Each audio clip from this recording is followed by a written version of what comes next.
Hello, welcome back.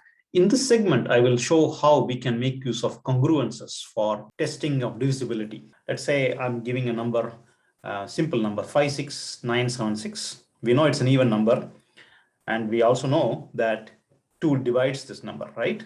But how do we make use of congruence to prove this? 2 divides 56976. Take 56976, right?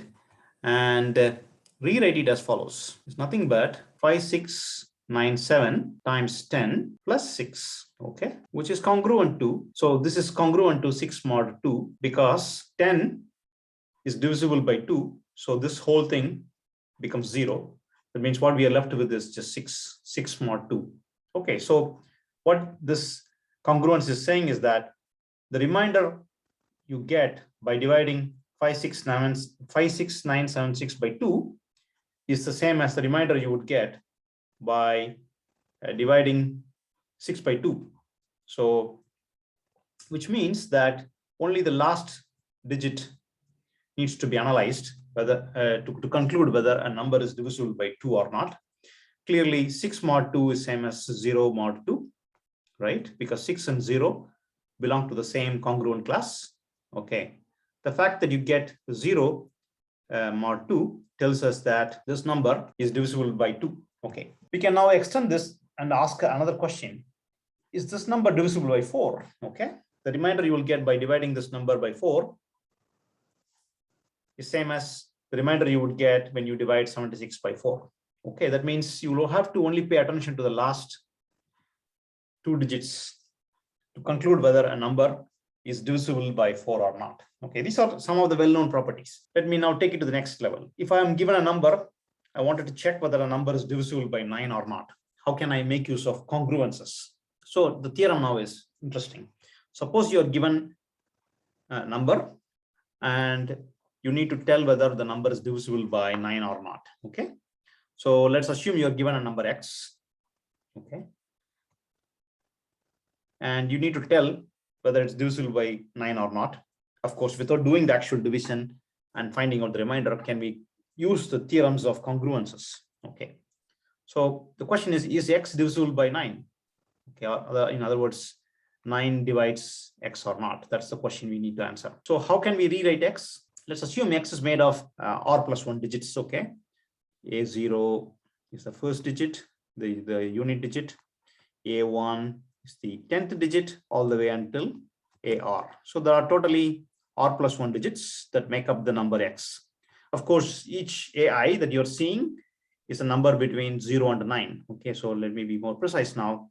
AI is a number between 0 and 9, right? So now we can rewrite X as AR times 10 power R plus AR minus 1, 10 power R minus 1, and so on, right? That's just how we rewrite a number in base 10. Okay, all the way until and so on until A0 into 10 power 0, which is same as A0. Okay, and now what we know from elementary math is that 10 is congruent to 1 mod 9, right? So wherever 10 occurs, we can substitute 1. That's the property of congruence. So X is congruent to AR plus AR minus 1 all the way until A0. Your number X, which is made of R plus 1 digits, if you want to confirm whether X is divisible by 9 or not, it's enough to just check whether the sum of the digits is divisible by 9 or not, meaning 0 mod 9. Okay, this is very nice because you don't have to do a long division and so on. You just have to add all the digits and check whether the sum of the digits, right? This is sum of digits. Okay, just to give you an example, let me take two examples. Okay, let's take the first positive example. You can use your calculator and check whether 5895 is divisible by 9 or not, but I'm not going to do that. I'm just going to use the theorem. 5 plus 8 is 13. 13 plus 9 is 22. 22 plus 5 is 27. And we know 27 is congruent to 0 mod 9. I'm just adding all the digits here. Okay, so this is divisible by 9. Let's look at other one. Let's say 1, 2, 5, 9, 4, and 2. If you add all of these digits, 1 plus 2 is 3, 8, 8 plus 9 is 17, 17, 21, 23. 23 is clearly not congruent to 0 mod 9. So if you simplify 23 further, you get 5 as the remainder. Okay, so it's amazing that you can even get the remainder. The remainder is basically this one, right? This is the remainder when you take this and of course apply mod 9. Whatever number that is left is the remainder also. Okay, so what we learned is that congruences allow us to simplify some problems, meaning you could reason about divisibility much more easier than just doing the regular division and checking the remainder. Similarly, you could easily generalize this theorem and check what is the property a number x should satisfy for 3 to divide it. Okay, it's extremely simple. 10 is same as 1 mod 3.